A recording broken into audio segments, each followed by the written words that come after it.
I'm Margaret. Okay, great, let's cut. Ta-da! The man you are looking for, the U.S. ambassador to Rome. He will be the new father.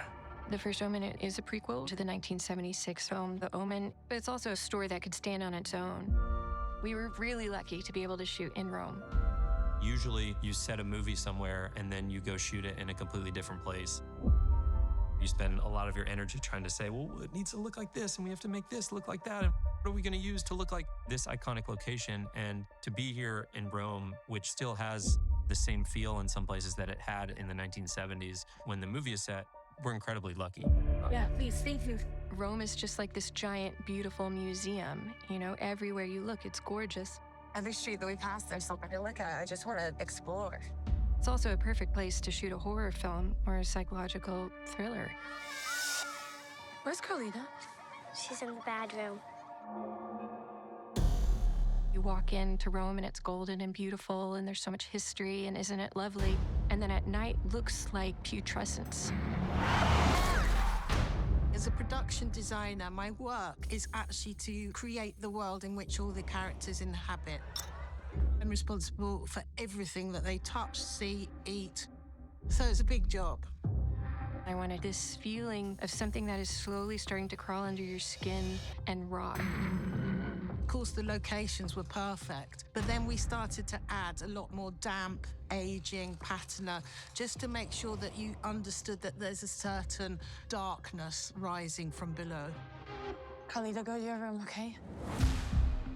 The type of research I did for this film was kind of broad, choosing very carefully locations, looking at very many photographs of the time. So obviously there's a political undercurrent to this movie. So I made sure that I delved deep and read up and watched old footage of riots and the political struggles that were happening in the 70s. And that translated to posters and how we staged certain scenes. We shot both practical sets and then also in studio, but one of my favorite sets Eve designed was the staff apartment and the bedroom that Margaret lives in with Luz. She designed it so that if you sat on Margaret's bed and you had all the doors open, you could see Luz's bed from across the apartment.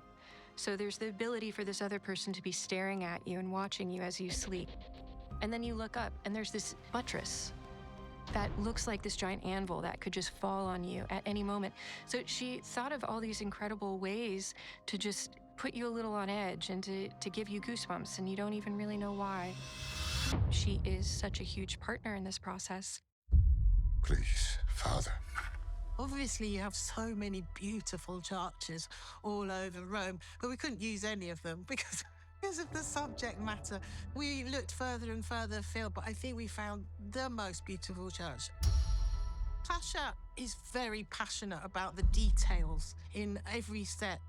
Keep whispering. I wanted to create certain shapes with candles that were important to Kasha.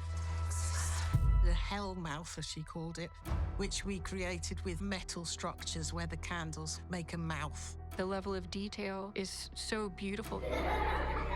The orphanage is one of the biggest characters in its own way. It is the world that binds them all together.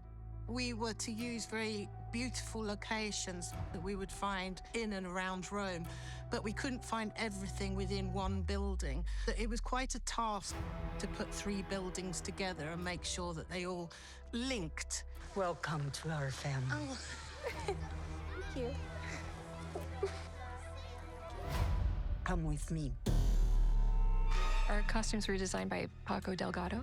The important thing about costumes is they help the actors to become the characters. Margaret, for example, we wanted to create an outfit that reflected the fact that she was a novice, but at the same time, she was out in the world. Maggie, look at you. But they look really, really severe, but at the same time, they have certain glamour and style. There she is. Oh my God, you look hot. Luz, it was also a very enjoyable character to do because she had this sort of like hidden life. There's this moment where she's getting ready for the disco and she has this Rafaela Carrera wig on. She is fully transformed into this fun-loving disco lady when right before she was a religious zealot. I know it's scary coming out from under the habit, but look at you. One of the scary things about this orphanage is the nuns. Paco designed it so that when the nuns move down the hall, they swing like a pendulum, but then their veils are very light and flowing, so it's like these ghosts of death just walking around everywhere. Kasia, from the very beginning, said that she wanted to have these sort of like figures, like almost floating on the alleyways. We tried to design the costumes. They look like really heavy, but in fact, they are really, really light materials that they move with the wind and they move when they're walking on the aisles. Scusi, I should see what the trouble is. We wanted to show a little bit that this orphanage was not really 70s. These little girls were dressed with clothes that they were like maybe made in the 40s or in the 50s.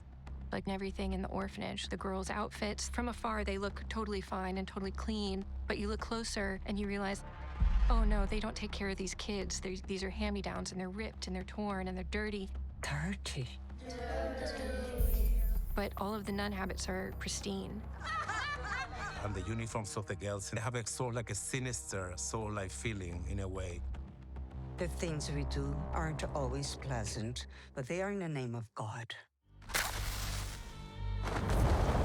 There's so many VFX in the movie. There's so many ways of approaching the storytelling. Kasia wants to do as much as possible practically. You're like, hell yeah, I can't wait to do this. Kathy, the co-owner of my shop, work hand in hand with Kasia. Adrian and Kathy are dark wizards. They're scary good. In the birthing clinic, for example, blurring the lines between realism and surrealism and not knowing the difference, that's where a lot of the horror stems from. One of my favorite moments in the movie is when burnt, crispy, juicy, oozy Angelica comes out. Just came out looking truly magnificent. I'm so sorry. I'm so sorry. Like perfect amount of crisp, perfect amount of ooze, perfect amount of blood. And we wanted it to look like, even in the dark, you just see her smiling, which meant that her lips had to be burned away. So the Moreau team were able to make this piece to put in her mouth so that she was continuously smiling like this living skull. I loved it. And action. This group of people has been such an honor for me to be around. Kasia has made this experience incredible. That's beautiful. And reset. When I work on a movie like this with the most sincere and pleasant crew that I've worked with, and I walk on set every day with a big smile on my face.